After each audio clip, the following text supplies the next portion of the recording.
On behalf of Motherland Connections, I'd like to welcome you to the Underground Railroad reenactment here at Murphy's Orchards. I'm Kevin Cottrell, Station Master for Motherland Connections. Today we're going to do an Underground Railroad reenactment. I want you to, in your mind, pretend as if this is 1830 and you are fugitives on the run with us. And you're traveling along Lake Ontario and you heard about the McClue farm where you are right now. And what we're going to do is mimic traveling through the woods of Murphy's Orchards. You are invisible to us. So you're walking along with us. We normally do this at dusk, so it's bright daylight, but it's okay. And when you get back there, you'll see that the terrain is very, very natural. So it works well. I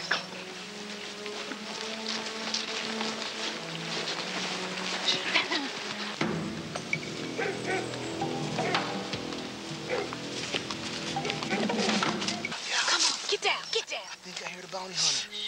Sheriff. Hey, no. I hear horses.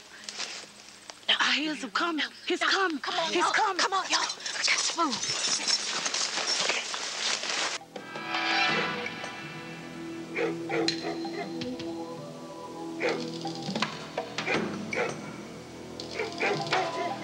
Our master was good to us compared to the others. I seen some of them, I mean, they work them hard. I mean, real hard. I seen they whoop them, sometimes whoop them to death. But you know what? Black Moses said, one day, she's gonna lead us to freedom.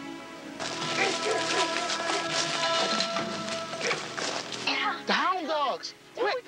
Put your feet in the manure! Throw it off! Put your feet in the manure! It throws it off! It's hard for a woman to travel. It's hard for them to travel in the nighttime. It's scared in the swamps and the noises. It's hard when you're a child to try and get through these dark places. But you're gonna do it because you're gonna be free. My baby is gonna be free.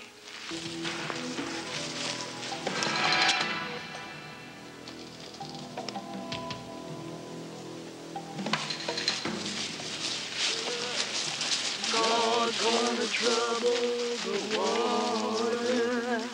Yes, It's all right, sister. We almost to freedom. We almost to Canaan, sister. We'll be there.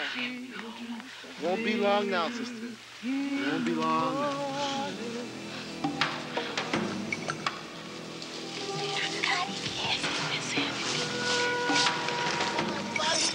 Come on!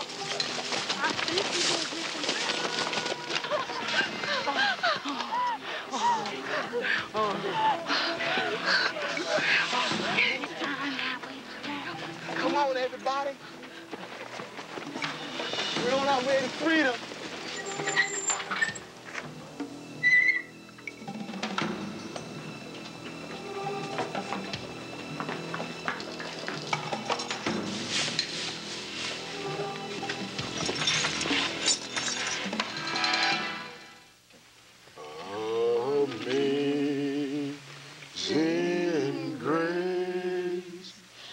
Journal.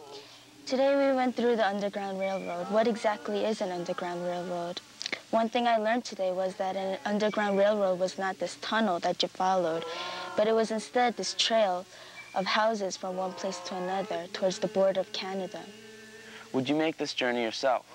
I came to the conclusion that even if the owner of the plantation was nice in the way he treated his slaves, it is still a constricted life. I would then choose to escape and make the journey that those today did. Today's experience and every other experience we have had so far, I will never forget. The recreation or acting out of how it was like to travel through the woods was excellent. As we ventured through the forest, I could picture myself being a slave. Thank you, Lord Jesus. Thank you for your grace. Wind rolling through the leaves speak of lives that are still being lived. The spirits of the laboring pioneers toiling to bring fruit from the earth, the clipped whispers of slaves so close to an escape from bondage, even the happy banter of those who come to collect apples now. The voices hold court, sweeping down the rows of trees like a sheet of pouring rain rushing across the land in the storm. They are never silenced, always conversing, even if it is in whispers. It is a conversation that we are invited to join just because we're here, prompted to add whatever wisdom we may grasp, and add our words to the legacy. I think I'm the ghost, just popping up sometimes, and we're disturbing the eternal mutterings of voices of generations long before us.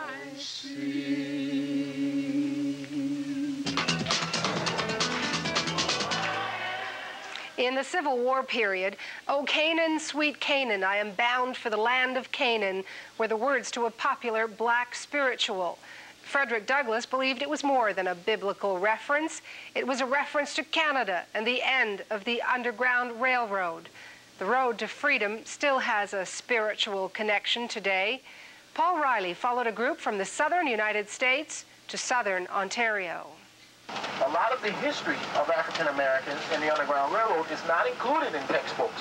They travel the steps of their ancestors. Most slaves traveled by night, following the Big Dipper. And they learn. And over 100,000 fugitives made their escape. 90 children, senior citizens, and their chaperones have come from Memphis, Tennessee to southern Ontario, retracing the route of the Underground Railroad, that secret network of abolitionists who helped to smuggle southern slaves to freedom into the northern U.S. and Canada until the end of the American Civil War. Karen Mallory organized this trip. It's important for children to know what their history is so they can understand what the obstacles that their ancestors did and possibly can help them in their future and when they have obstacles that they have to overcome. Between 1830 and 1865, a coalition of anti-slavery activists, both black and white, spirited nearly 100,000 fugitive slaves along secret routes. There were many names for the various paths that headed south to Mexico or north to different spots in Canada: Halifax, Windsor, Niagara Falls, and St. Catharines. During their week-long adventure, the group makes stops at the same places that housed and hid runaway slaves as they struggled to be free. One place of refuge was Harriet Tubman's church in St. Catharines.